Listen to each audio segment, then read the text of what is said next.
Hello everyone, welcome to Prakriti classes. I hope you are doing well. तो friends, आज की इस क्लास में हम फिर से हिंदी पेडागोजी के 30 MCQs सॉल्व करेंगे, जो कि आपके एग्ज़ाम के लिए बहुत ही यूज़फुल है। इससे पहले हमने CDP के बहुत से क्वेश्चंस कर लिए हैं, तो जिन्होंने भी अभी तक वो सभी वीडियोज़ नहीं देखी हैं वो हमारे प्लेलिस्ट में जाकर देख सकते हैं। और जो भी नए हों वो हमारे चैनल को सब्सक्राइब कर लीजिए, क्योंकि यहाँ आपको बिल्कुल फ्री कंटेंट प्रोवाइड की जा रही है। तो चलिए बिना किसी देरी के आज की क्लास हम स्टार्ट करते हैं। तो इसमें सबसे पहला क्वेश्चन दिया गया है, प्रेरणा अपने विद्यार्थियों को शब्द संपदा को परीक्षा लेना चाहती है, उसे क्या नहीं करना चाहिए। जो प्रेरणा है, एक टीचर है, वो अपने विद्यार्थियों के लिए एक शब्द संपदा की परीक्षा लेना चाहती है, तो इसे इनमें से क्या नहीं करना चाहिए। तो इसमें ऑप्शंस दिए गए हैं।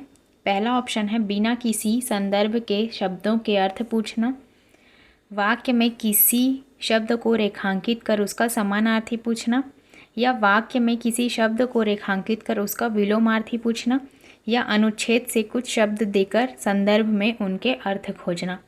तो इसका सबसे सही आंसर हो जाएगा बिना किसी संदर्भ के शब्दों के अर्थ पूछना। बिना किसी संदर्भ के शब्दों के अर्थ पूछना, यही नहीं करना चाहिए, इसीलिए ये आंसर इसमें सही हो जाएगा। फिर हम देखते हैं अगला क्वेश्चन। अगला क्वेश्चन इसमें दिया गया है, गीता अपने विद्यार्थियों के लिए परीक्षा की योजना बना रही है। गीता एक टीचर है जो कि अपने विद्यार्थियों के लिए एक परीक्षा की योजना बना रही है। यह उन्हें एक वाक्य देती है और उसमें एक शब्द विशेष को रेखांकित कर देती है। बहुविकल्पी प्रश्न के माध्यम से वह रेखांकित शब्द के समीपस्थ अर्थ वाले विकल्प को चुनने के लिए कहती है। गीता भाषा के किस उपकौशल की परीक्षा ले रही है। तो इसमें ऑप्शंस दिए गए हैं, श्रवण, पठन, शब्द भंडार या व्याकरण। तो इसमें इसका सही आंसर हो जाएगा शब्द भंडार। जो इस प्रकार का गीता कार्य दे रही है अपने विद्यार्थियों को, इसे हम शब्द भंडार के नाम से जानते हैं। इस प्रकार से इसका आंसर हो जाएगा शब्द भंडार। फिर हम चलते हैं अगले क्वेश्चन की ओर। अगला क्वेश्चन इसमें दिया गया है कि निम्नलिखित में से किसके अंतर्गत पाठ सामग्री को जल्दी जल्दी किसी विशिष्ट सूचना के लिए पढ़ा जाता है। आप किसी भी पाठ सामग्री को अगर जल्दी जल्दी किसी विशिष्ट सूचना के लिए पढ़ते हैं तो इसे आप क्या कहेंगे। तो इसमें ऑप्शंस दिए गए हैं, सरसरी तौर पर पढ़ना, बारीकी से पठन, डिकोडिंग या फिर कूटबद्ध करना। तो इसका सही आंसर हो जाएगा बारीकी से पठन। बारीकी से पठन, हम किसी पाठ सामग्री को जल्दी जल्दी किसी विशिष्ट सूचना के लिए जब पढ़ते हैं तो उसे हम बारीकी से पठन के रूप में जानते हैं। फिर इसमें अगला क्वेश्चन दिया गया है, किसे सारांश पठन के रूप में भी जाना जाता है। सरसरी तौर पर पठन, ये सरसरी लिखा गया है, सरसरी तौर पर पठन, बारीकी से पठन या डिकोड करना या कूटबद्ध करना। तो सारांश पठन को हम सरसरी तौर पर पठन के रूप में जानते हैं, तो इसका आंसर हो जाएगा ऑप्शन नंबर 1। फिर इसमें अगला क्वेश्चन दिया गया है, बबीता अपने विद्यार्थियों से आरंभिक ध्वनि उत्पत्ति और तुकबंदी को पृथक करवा रही है। इस तरह से वह उनके किस पक्ष को मजबूत कर रही है। तो इसमें ऑप्शंस दिए गए हैं, ध्वनि विज्ञान जागरूकता, आकृति विज्ञान जागरूकता, चित्र विज्ञान जागरूकता या व्याकरण के प्रति जागरूकता। तो इसमें इसका सही आंसर हो जाएगा ध्वनि विज्ञान जागरूकता। फिर इसमें अगला क्वेश्चन दिया गया है, प्रत्यक्ष विधि के संबंध में कौन सा कथन सही है।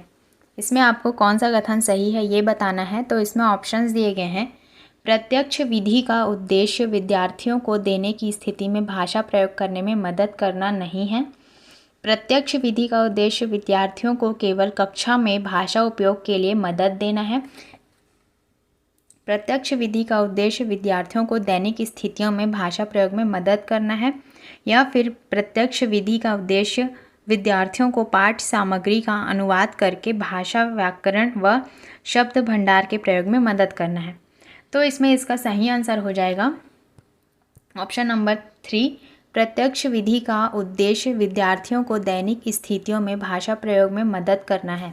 देखिए, इसमें केवल लिखा गया है, इसमें नहीं है ये लिखा गया, तो ये दोनों ऑप्शन इसमें नहीं हो सकते और ये ऑप्शन भी इसमें नहीं हो सकता। तो इस प्रकार से आप देखें कि ऑप्शन नंबर 3 जो है, प्रत्यक्ष विधि का उद्देश्य विद्यार्थियों को दैनिक स्थितियों में, जहाँ पर भी ऐसे दैनिक स्थितियाँ देखने को मिले तो वैसा ऑप्शन ही ऐसे क्वेश्चंस में सही हो जाता है। तो इस प्रकार से इसमें इसका आंसर हो जाएगा ऑप्शन नंबर 3।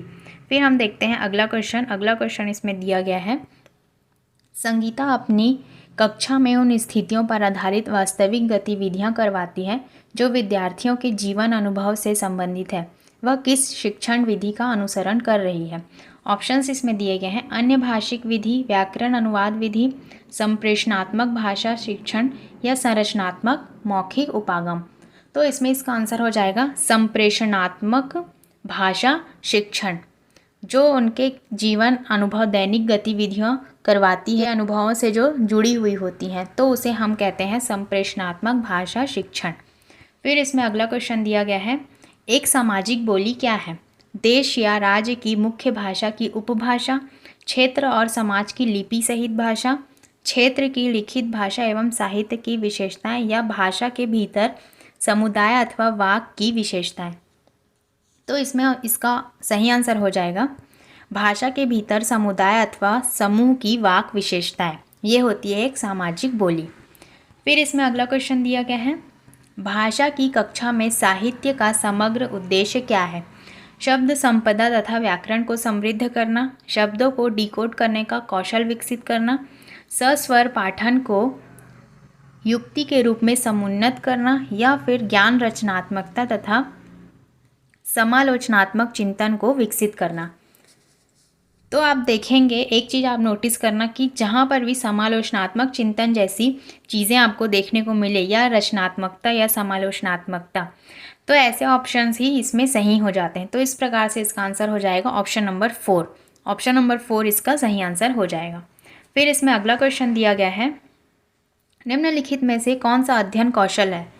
अध्ययन कौशल कौन सा है यह आपको बताना है। तो इसमें ऑप्शंस दिए गए हैं, मुख्य बिंदु लिखने के लिए तथा पाठ सामग्री का सार लिखने के लिए पढ़ना, आनंद के लिए पढ़ना तथा दूसरों के साथ साझा करना, या फिर एक शौक के रूप में समाचार पत्र पढ़ना या एक लघु कथा पढ़ना तथा इसके बारे में चर्चा करना।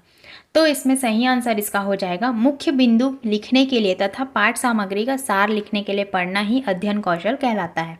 फिर इसमें अगला क्वेश्चन दिया गया है, अगला क्वेश्चन इसमें लिखा गया है कि दो मित्र के मध्य हो रहे निम्नलिखित वार्तालाप को पढ़िए तथा वार्तालाप के उद्देश्य का पता लगाइए।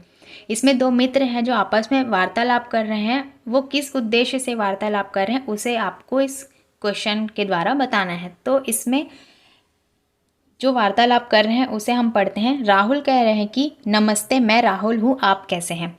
शीला कहती है नमस्ते, मैं अच्छी हूँ, आप कैसे हैं? राहुल कहते हैं मैं भी ठीक हूँ, हमारे विद्यालय में आपका स्वागत है। शीला कहती है मैं यहाँ आने के लिए बहुत खुश तथा उत्साहित हूँ। तो दोनों एक दूसरे से इस प्रकार से बातचीत कर रहे हैं, तो इसे आप किस रूप में जानेंगे? तो इसमें ऑप्शंस दिए गए हैं, व्यक्तिक संप्रेषण, सूचनात्मक उद्देश्य, लेन देन करने का उद्देश्य या फिर अंतःक्रियात्मक उद्देश्य। तो इस क्वेश्चन का आंसर हो जाएगा अंतःक्रियात्मक उद्देश्य। यह एक अंतःक्रियात्मक उद्देश्य के रूप में जानी जाती है ऐसी वार्तालाप।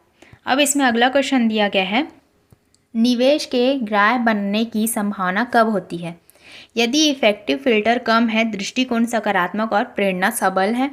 यदि नेगेटिव फिल्टर कम है, दृष्टिकोण सकारात्मक और प्रेरणा सबल है। यदि शिक्षार्थी पठन तथा श्रवण में रुचि लेते हैं। यदि शिक्षार्थी रूप विधान का आंतरिकरण करता है तथा अर्थ बनाने की ओर बढ़ता है। तो इसमें इसका सही आंसर हो जाएगा यदि इफेक्टिव फिल्टर कम है, दृष्टिकोण सकारात्मक और प्रेरणा सबल है, तो ये निवेश के ग्राह्य बनने की संभावना होती है। तो इसमें इसका ऑप्शन नंबर 1 इसमें सही हो जाएगा। फिर इसमें अगला क्वेश्चन दिया गया है, खाली स्थान अपने राजनीतिक, सामाजिक, आर्थिक और नैतिक पहलुओं से जुड़े मुद्दों पर समालोचनात्मक तरीके से चिंतन मनन के अवसर प्रदान करती है। यह सामाजिक मुद्दों पर बहुत से विचार को स्वीकृत करती है और अंतःक्रिया के प्रजातांत्रिक रूप के प्रति समर्पित है। यह उन बहुविधि संदर्भों के परिप्रेक्ष्य से महत्वपूर्ण है जिसमें हमारे विद्यालय कार्य करते हैं। तो इसे आप क्या कहेंगे? तो इसमें ऑप्शंस दिए गए हैं, समालोचनात्मक शिक्षण शास्त्र, सहयोगात्मक शिक्षण शास्त्र, बाल केंद्रित शिक्षण या अध्यापक केंद्रित उपागम। तो इसमें इसका सही आंसर हो जाएगा सहयोगात्मक शिक्षण शास्त्र। जो सहयोगात्मक शिक्षण शास्त्र होते हैं वो राजनीतिक, सामाजिक, आर्थिक और नैतिक पहलुओं से जुड़े मुद्दों पर समालोचनात्मक तरीके से चिंतन मनन करने के अवसर प्रदान करती है। और यह जो सामाजिक मुद्दों पर विचार को स्वीकृत करती है, ये अंतःक्रिया के प्रजातांत्रिक रूप में प्रति समर्पित है। यह उन्हीं बहुविधों संदर्भों के परिप्रेक्ष्य से महत्वपूर्ण होती है जिसमें हमारे विद्यालय कार्य करते हैं। तो इस प्रकार से शिक्षण शास्त्र को हम सहयोगात्मक शिक्षण शास्त्र के रूप में जानते हैं। फिर इसमें नेक्स्ट क्वेश्चन दिया गया है, निम्नलिखित में से कौन सी युक्ति प्रक्रिया आधारित लेखन के दौरान लेखन पूर्व की युक्ति नहीं हो सकती। इसमें नहीं हो सकती ये पूछा गया है। जो युक्ति प्रक्रिया होती है वो किस लेखन के दौरान लेखन पूर्व की युक्ति नहीं हो सकती। ऑप्शंस दिए गए हैं, मानस मानचित्रण, मानस मंथन, मुक्त लेखन या सहपाठी समीक्षा। तो इसमें इसका सही आंसर हो जाएगा सहपाठी समीक्षा। यही एक युक्ति की प्रक्रिया नहीं है। सहपाठी समीक्षा लेखन के दौरान लेखन पूर्व की युक्ति नहीं हो सकती। फिर इसमें अगला क्वेश्चन दिया गया है, भाषा अधिगम में रचनात्मक आकलन के बारे में कौन सा सही नहीं है। इसमें आपको नेगेटिव ऑप्शन बताना है। तो सही नहीं है ये पूछा गया है। तो इसमें यह विद्यार्थियों के अधिगम और निष्पादन के बारे में निर्णय लेने के लिए किया जाता है। यह निदानात्मक है। यह भाषा अधिगम के संदर्भ में शिक्षार्थी को उपचारात्मक शिक्षण देने में मदद करता है। लास्ट ऑप्शन इसमें दिया गया है, यह भिन्न भिन्न अंतरालों पर विभिन्न गतिविधियों के माध्यम से किया जा सकता है। तो जो रचनात्मक आकलन के बारे में कौन सा सही नहीं है ये पूछा गया है। तो इसमें से ऑप्शन नंबर 1 सही हो जाए, क्योंकि ये विद्यार्थियों के अधिगम और निष्पादन के बारे में निर्णय लेने के लिए किया जाता है। ये आंसर इसमें सही नहीं है।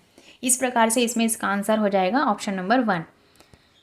फिर इसमें अगला क्वेश्चन दिया गया है, विस्तृत पठन का वह प्रकार है जिसमें पाठक पाठ सामग्री पर आधारित प्रश्न उत्तर देने के लिए पठन करते हैं, पाठ सामग्री का सारांश जानने के लिए पढ़ते हैं, विशिष्ट सूचना जानने के लिए पढ़ते हैं या फिर आनंद के लिए पढ़ते हैं। तो इसमें इसका सही आंसर हो जाएगा आनंद के लिए पढ़ते हैं। जो विस्तृत पठन होता है जिसमें पाठक आनंद के लिए पठन करते हैं, तो उसे आप विस्तृत पठन के रूप में जानते हैं, जिसमें आप आनंद के लिए पठन करते हैं। इस प्रकार से इसका आंसर हो जाएगा ऑप्शन नंबर 4। फिर इसमें नेक्स्ट क्वेश्चन दिया गया है, संप्रेषणात्मक भाषा शिक्षण को एक ऐसी विधि के रूप में जाना जा सकता है जिसमें अध्यापक जीवन की उन वास्तविक स्थितियों जिसमें संप्रेषण किया जाता है का प्रयोग कर सकते हैं। विद्यार्थियों को तरह तरह के ऐसे अवसर देते हैं जिनमें वह अपनी भाषा सृजित कर सकें। शिक्षार्थियों के साथ विभिन्न व्याकरणिक नियमों का अभ्यास करते हैं जो भाषा अधिगम में मदद करते हैं, या फिर मातृभाषा में पाठ्य सामग्री देते हैं और उसे लक्ष्य भाषा में अनुचित करने के लिए कहते हैं। तो इसमें इसका सही आंसर हो जाएगा जो जीवन की उन वास्तविक स्थितियों में जिनमें संप्रेषण किया जाता है का प्रयोग करते हैं। जीवन से जुड़ी हुई जो भी वास्तविक स्थितियां होती है, इस प्रकार के आंसर ही सही होते हैं। ज़्यादातर जो आपके दैनिक जीवन से जुड़ी हुई होती हैं ऐसे ही ऑप्शन इसमें सही होते हैं। तो इसका ऑप्शन नंबर 1 इसमें सही हो जाएगा। फिर इसमें नेक्स्ट क्वेश्चन दिया गया है, ये सारे आपके प्रीवियस ईयर में पूछे गए क्वेश्चन है, तो इन्हें आप ध्यान से देखिए और लास्ट तक ज़रूर बने रहिए, क्योंकि इसमें से क्वेश्चंस आपके रिपीट हो सकते हैं। फिर इसमें अगला क्वेश्चन दिया गया है, एक अध्यापक का विचार है कि भाषा सामाजिक निर्मित है। ये किसका विचार है? जीन पियाजे, लेव वाइगोत्स्की, जेरोम ब्रूनर या नॉम चॉम्स्की। तो जहाँ पर भी सामाजिक सांस्कृतिक ऐसे वाक्य आपको देखने को मिले तो उसका सीधा संबंध होता है लेव वाइगोत्स्की से।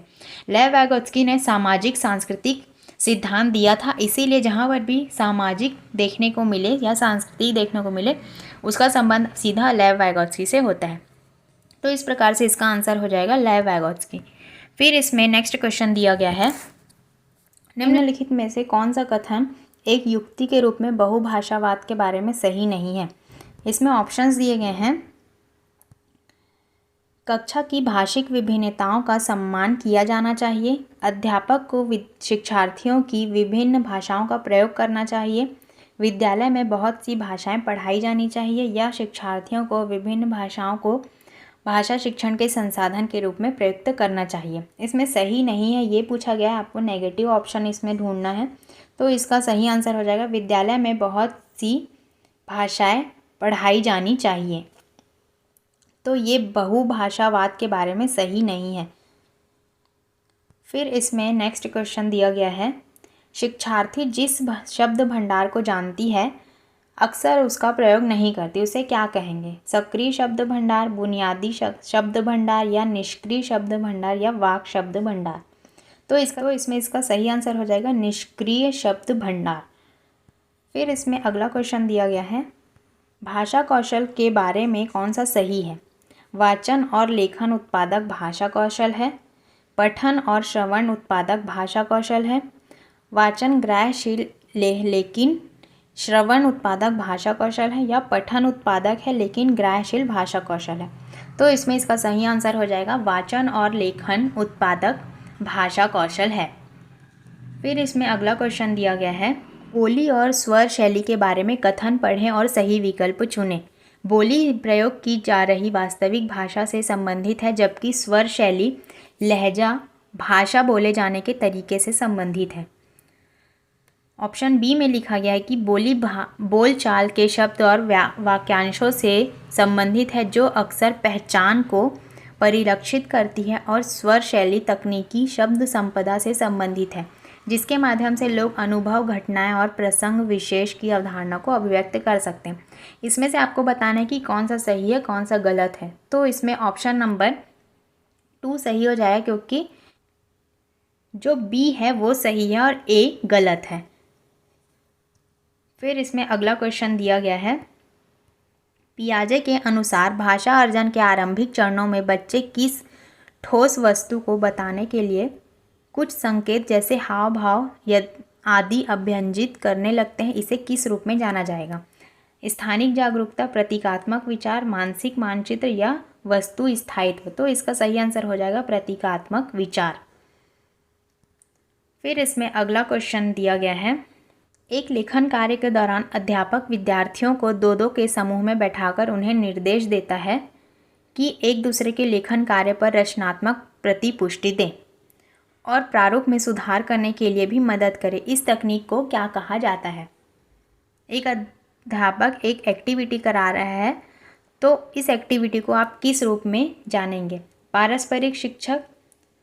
पारस्परिक शिक्षण, सहपाठी समीक्षा, मानस मानचित्रण, या मानस मंथन।